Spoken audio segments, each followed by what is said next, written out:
My friend's list of sleepover rules are beyond bizarre. A salty Snickers bar. I've never been good at making friends, or any type of bond with people in general. I'm not even close to most of my family members like I'm close to Jessie. Jessie is my best friend. I've known her only for a year and a half, but she's literally my world. She's the only person I can speak to, the only person who understands me. I've never slept over at anyone's house that isn't mine, and even when I'm supposed to be staying at a family member's house, I get anxious.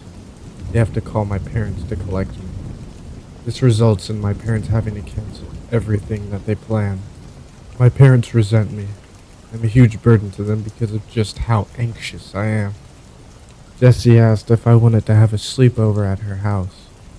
I'd never been to her house, or anyone's house for that matter, and I'll admit I was ecstatic, but also hesitant, in case I got anxious and ruined the sleepover, and my friendship. I knew I was probably overthinking, but it still scared me. Jessie gave me some time to think, and I agreed. I told my parents, and they were pretty shocked, but decided to let me go because I had an extra shot at making a best friend for life. Our car pulled up onto a large driveway, connected to an even larger house. It was huge, like mansion-sized, probably the biggest house I'd ever laid eyes on. Me and my parents made our way to the front door, which was about twice my dad's size. He was 6'7". There was no doorbell. Instead, there was an abnormally large silver knocker in the middle of the door. I knocked. Jessie answered the door. When she saw me, her face seemed to light up and her smile grew larger. She instantly leaned in for a hug. Jessie's mother and father also approached the door and stood behind Jessie, also with a comforting smile on their face. Jessie's father was tall, not unlike my father. Jessie's mother was not unlike my mother. It was almost too surreal. Jessie took me around her huge house, which took about an hour in itself. Then we ventured off into Jessie's bedroom, which was huge and pink. Very pink. Like every object was pink. After staying in Jessie's room playing games and eating candy for a while, her mother walked into the room and placed a sheet of A4 paper on Jessie's bed. The way she walked was so elegant and graceful, like a ballerina. I took off my headphones and grabbed the sheet of paper. It read, "Sleepover rules. Follow these rules to ensure you have a safe and happy sleepover. Number 1. Don't eat too much candy. They can smell it from miles away. Number 2. Do not leave the bedroom after 1:45 a.m. Please remember this rule. Your life depends on it. Number 3. If you happen to wake up during the night for no apparent reason, hide under the bed within 25 seconds. That way, they cannot see you. Number 4. Do not get snacks from the mini fridge during 8:56 p.m. and 9:47 p.m. You will not like what you find. Number 5. Make sure to turn off any light source apart from the TV. You must keep this on all through the night. I can't emphasize how important this is. Number 6. If you wake up randomly and see Jessie sitting upright awake in her bed, run. Lock yourself in the ensuite and do not come out for the rest of the night. If Jessie knocks and says she hurt herself and needs help, ignore her and do not reply. Number 7. If you wake up and hear the baby crying, ignore it completely. Don't even move. It wasn't the baby. Number 8. Do not attempt to speak to Jessie during the night. And if she speaks to you, do not reply. This is crucial if you want to stay safe. Number 9. If you hear a dog whimpering and scratching on the bedroom door, drag Jessie under the bed and then hide behind the bookshelf. We do not own a dog. Number 10. If you hear a ringing in your ear, run. Leave the house. This is the only exception. If you don't, we all die.